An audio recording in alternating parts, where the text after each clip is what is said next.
தாய் தேற்றுவது போல் என் நேசர் தேற்றுவார். அல்லேலூயா, அல்லேலூயா, அல்லேலூயா, அல்லேலூயா, அல்லேலூயா, அல்லேலூயா, அல்லேலூயா, அல்லேலூயா.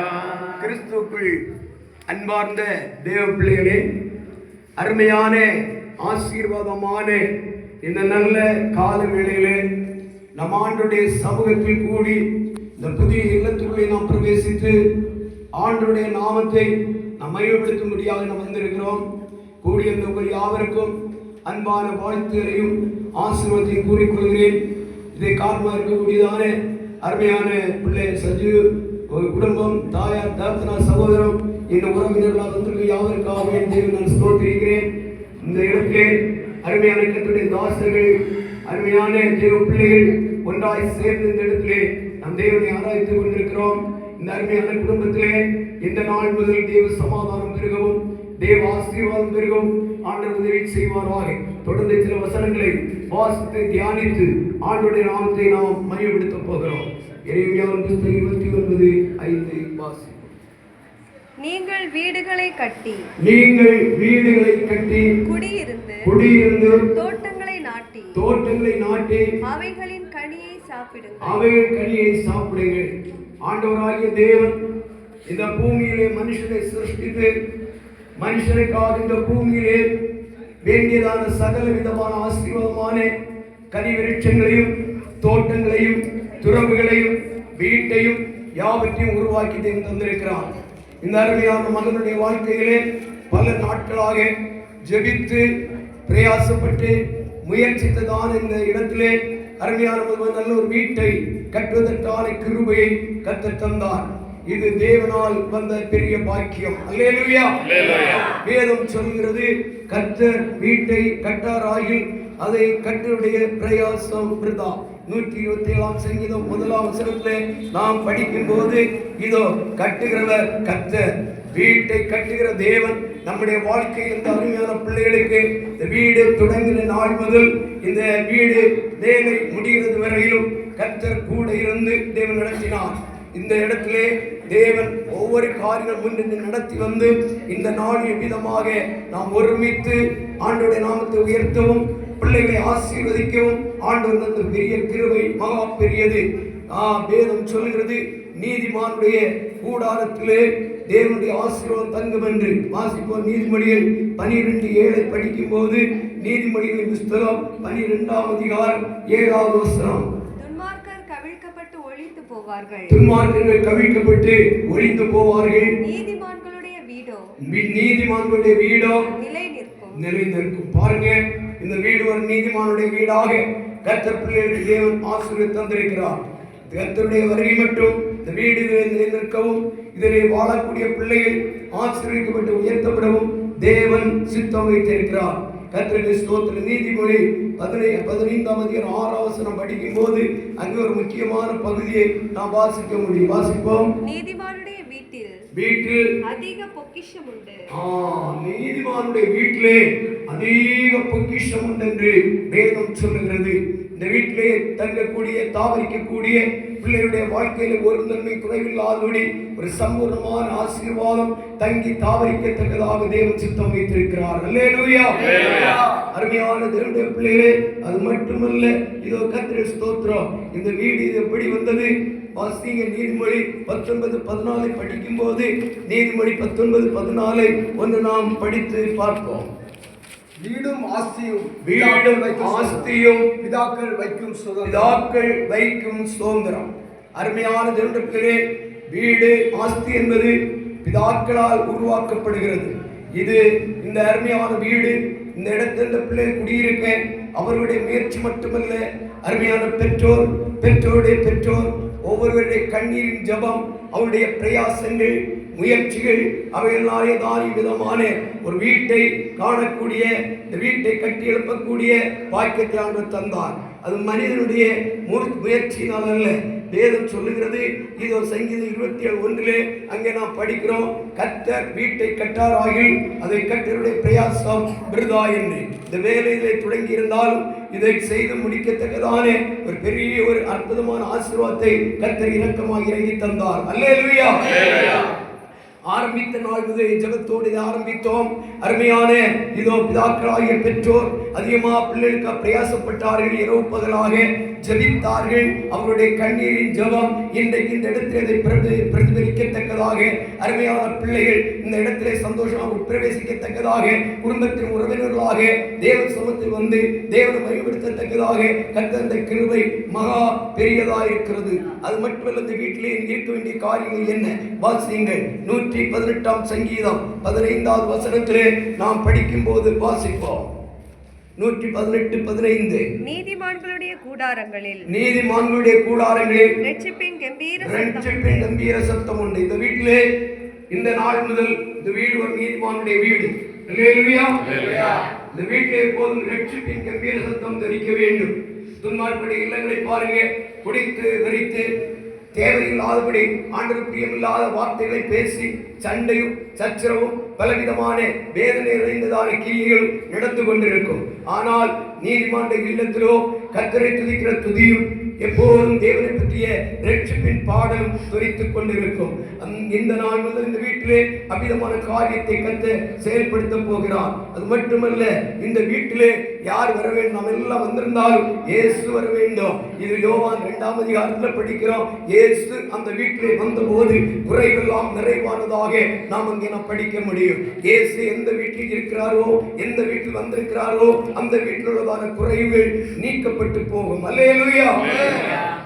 இந்த வீட்டில் உள்ளதான குறைகளும் எல்லா அசுசிகளும் சாபங்களும் அந்தகார கிரியைகளும் முறைகளிக்கப்பட்டு நிறைவான வாழ்வு, நிறைவான ஆசீர்வாதம், நிறைவான சமாதானம், நிறைவான சந்தோஷம், நிறைவான மேன்மை, நிறைவான கிருபை வீட்டிலே கடந்து வருவதற்கு ஆண்டவராகிய இயேசு இந்த இல்லத்திலேயே கடந்து வந்திருக்கிறார். அல்லேலூயா. காணாம ஒரு கல்யாண வீட்டில் உள்ளதான எல்லா குறைகளையும் நிறைவு பண்ணி அவருடைய பதறுதல்கள், அவருடைய வேதனைகள், அவருடைய நெருக்கங்களை எல்லாம் மாற்றி சந்தோஷத்தையும் மகிழ்ச்சியும் கொடுத்த தேவன் இந்த இல்லத்தில் விதமான காரியங்களை செய்வாராக. இப்பொழுது குடும்பத்தின் ஆசீர்வாதத்தை ஒரு பகுதியை வாசித்து மையப்படுத்த போகிறோம். உபா புஸ்தகம் 28ஆம் அதிகாரம் 1 சில வசனங்களை வாசிக்க கேட்போம். இன்று நான் உனக்கு விதிக்கிற உன் தேவனாகிய கர்த்தருடைய கட்டளைகளின் படியெல்லாம் செய்ய நீ கவனமாய் இருக்கும்படிக்கு அவர் சத்தத்திற்கு உண்மையாய் செவி கொடுப்பாயானால் உன் தேவனாகிய கர்த்தர் பூமியில் உள்ள சகல ஜாதிகளிலும் உன்னை மேன்மையாக வைப்பார். நீ உன் தேவனாகிய கர்த்தரின் சத்தத்துக்கு செவி கொடுக்கும் போது இப்பொழுது சொல்லப்படும் ஆசீர்வாதங்கள் எல்லாம் உண்மையை வந்து உனக்கு பலிக்கும். நீ பட்டணத்திலும் ஆசீர்வதிக்கப்பட்டிருப்பாய், வெளியிலும் ஆசீர்வதிக்கப்பட்டிருப்பாய். உன் கர்ப்பத்தின் கனியும் உன் நிலத்தின் கனியும் உன் மாடுகளின் பெருக்கமும் உன் ஆடுகளின் மந்தைகளும் ஆகிய உன் மிருக ஜீவன்களின் பலனும் ஆசீர்வதிக்கப்பட்டிருக்கும். உன் கூடையும் மாப்பிசையும் உன் தொட்டியும் ஆசீர்வதிக்கப்பட்டிருக்கும். நீ வருகையிலும் ஆசீர்வதிக்கப்பட்டிருப்பாய், நீ போகையிலும் ஆசீர்வதிக்கப்பட்டிருப்பாய். உனக்கு விரோதமாய் எழும்பும் உன் சத்துக்களை கர்த்தர் உனக்கு முன்பாக முறியடிக்கப்படும்படி ஒப்பு கொடுப்பார். ஒரு வழியாய் உனக்கு எதிராக புறப்பட்டு வருவார்கள், 7 வழியாய் உனக்கு முன்பாக ஓடி போவார்கள். கர்த்தர் உன் களஞ்சியங்களிலும் நீ கையிலும் எல்லா வேலையிலும் உனக்கு ஆசீர்வாதம் கட்டளையிடுவார். உன் தேவனாகிய கர்த்தர் உனக்கு கொடுக்கும் தேசத்திலே உன்னை ஆசீர்வதிப்பார். நீ உன் தேவனாகிய கர்த்தரின் கட்டளைகளை கைக்கொண்டு அவர் வழிகளில் நடக்கும் போது கர்த்தர் உனக்கு ஆணையிட்டபடியே உன்னை தமக்கு பரிசுத்த ஜனமாக நிலைப்படுத்துவார். அப்பொழுது கர்த்தருடைய நாமம் உனக்கு தரிக்கப்பட்டது என்று பூமியின் ஜனங்கள் எல்லாம் கண்டு உனக்கு பயப்படுவார்கள். உனக்கு கொடுப்பேன் என்று கர்த்தர் உன் பிதாக்களுக்கு ஆணையிட்ட தேசத்தில் கர்த்தர் உன் கர்ப்பத்தின் கனியிலும் உன் மிருக ஜீவன்களின் பலனிலும் உன் நிலத்தின் கனியிலும் உனக்கு பரிபூரண நன்மை உண்டாக கட்டளையிடுவார். இந்த அருமையான இந்த நல்ல பகல் வேளையிலே தேவனுடைய வார்த்தை கேட்டுக்கொண்டிருந்த தேவனுடைய பிள்ளைகளே, தேவனுடைய ஆசீர்வாதம் உடைய இல்லத்தில் தங்க வேண்டும் என்றால் நாம் செய்ய வேண்டிய காரியங்களை குறித்து சில காரியங்கள் வேத வசனங்களிலே நாம் படித்தோம். முதலாவது, என்னுடைய வாழ்க்கையிலே ஒவ்வொரு இல்லத்திலும் ஜெப ஜீவியம் காணப்பட வேண்டியது அவசியம். ஆபிரகாமுடைய இல்லத்திலே ஆபிரகாம் தேவனுக்கு பலி செலுத்துகிற ஒரு மனிதராக இருந்தார் என்று வேதம் சொல்லுகிறது. ஆபிரகாமுடைய இல்லத்திலே பலிபீடம் இருந்தது. ஆபிரகாமுடைய இல்லத்திலே துதி ஜெபம் தேவனோடு பேசுகிற அனுபவம் காணப்பட்டது. அதே போல் இந்த நாள் முதல் இந்த வீட்டிலே ஆண்டவரை துதிக்கிற துதியும் ஜெபமும் ஆராதனையும் பாடலின் சத்தமும் துதிக்க வேண்டியது அவசியம். ஆபிரகாமுக்கு ஒரு அருமையான புதல்வரை தேவன் கொடுத்தார். அந்த புதல்வருடைய பெயர் சிரிப்பு. சிரிப்பென்றால் ஈசாக். ஈசாக் எப்போதும் சிரிக்கிற ஒரு மனுஷன். தேவ பிள்ளைகளாகி நீங்கள் இந்த இல்லத்திலே எப்போதும் சிரித்து மகிழ்ச்சியா இருக்க வேண்டும். மகிழ்ச்சியா இருப்பதே உங்களுடைய பலம். நீங்கள் கர்த்தருக்குள் மகிழ்ச்சியா இருந்தால் உங்கள் வேண்டுதல்களை எல்லாம் கர்த்தர் உங்களுக்கு நிறைவேற்றி தருவார். அல்லேலூயா, அல்லேலூயா. குறைவுகள் நிறைவுகள் வருவது சகஜம். அப்போது குடும்ப தலைவி குடும்ப தலைவர் எப்போதுமே தேவனுடைய சமூகத்திலே மகிழ்ச்சியா இருக்க வேண்டும், சந்தோஷமா இருக்க வேண்டும். முறுமுறுக்க கூடாது, குறைகளை எடுத்து காண்பிக்க கூடாது. எப்போது இந்த இல்லத்தில் நீங்கள் சமாதானத்தோடு ஜீவிக்க வேண்டும் என்று கேட்டுக்கொள்கிறேன். அது மட்டுமல்ல, இதோ ஈசாக்குடைய வாழ்க்கையிலே ஈசாக் ஒரு தியானம் பண்ணுகிற ஒரு புருஷன் என்று வேதம் சொல்லுகிறது. இந்த வீட்டிலே வேதத்தை நீங்கள் காலையில் எழுந்து வாசித்து தியானித்து ஜெபித்து ஆண்டவருடைய ஆசீர்வாதத்துக்காக உங்கள் வாழ்க்கையை நீங்கள் அர்ப்பணிக்க வேண்டும்.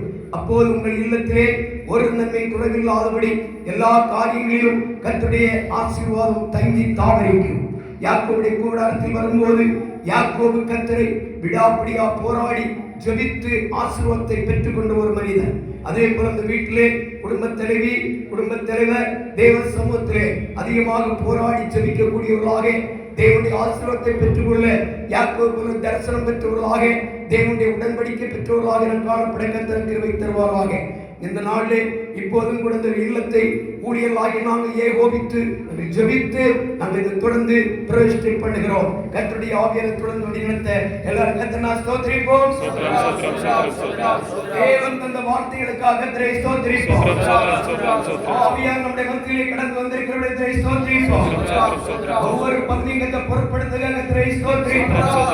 தேவா ஆசீர்வாதம் பெருகிடுதே துதிகள் நடுவே கர்த்தர் தங்க தூத சேனை தம் மகிமையோடிரங்க தேவ ஆசீர்வாதம் பெருகிடுதே குறித்திடும் வேலை உயர்த்திடுவான் கிறிஸ்துவின் கரத்தில் அடங்கிடுவோம் குறித்திடும் வேலை உயர்த்திடுவார் கிறிஸ்துவின் கரத்தில் அடங்கிடுவோம் தாழ்வில் நம்மை நினைத்தவரை வாழ்வினில் துதித்திட வாய்ந்திருப்போம் தாழ்வில் நம்மை நினைத்தவரை வாழ்வினில் துதித்திட வாய்ந்திருப்போம் தேவ ஆசீர்வாதம் பெருகிடுதே துதிகள் நடுவே கர்த்தர் தூத சேனை தம் மகிமையோடிரங்க தேவ ஆசீர்வாதம் மறுபடியும் கர்த்தரை நாம் ஸ்தோத்திரிப்போம். நம்முடைய தேவன் தன்னுடைய பெரியவராய் எழுந்தருளி இருக்கிறவருடைய ஸ்தோத்திரிப்போம். இந்த வீட்டை இப்போது நாம் பிரதிஷ்டை பண்ண போகிறோம். தேவனுடைய ஆவியான பொறுப்படை கர்த்தரை ஸ்தோத்திரிப்போம். காரணமாக இருக்கின்ற குடும்பத்தின் மேலே தேவ சமாதானத்தை கர்த்தரை நாம் ஸ்தோத்திரிப்போம். அருமையான இல்லத்துடைய பிள்ளை சரியும் மனைவி பெற்றோர் எல்லாம் முன்னால் வாங்க. சகோதரன் எல்லாம் முன்னால் 2 நிமிஷம்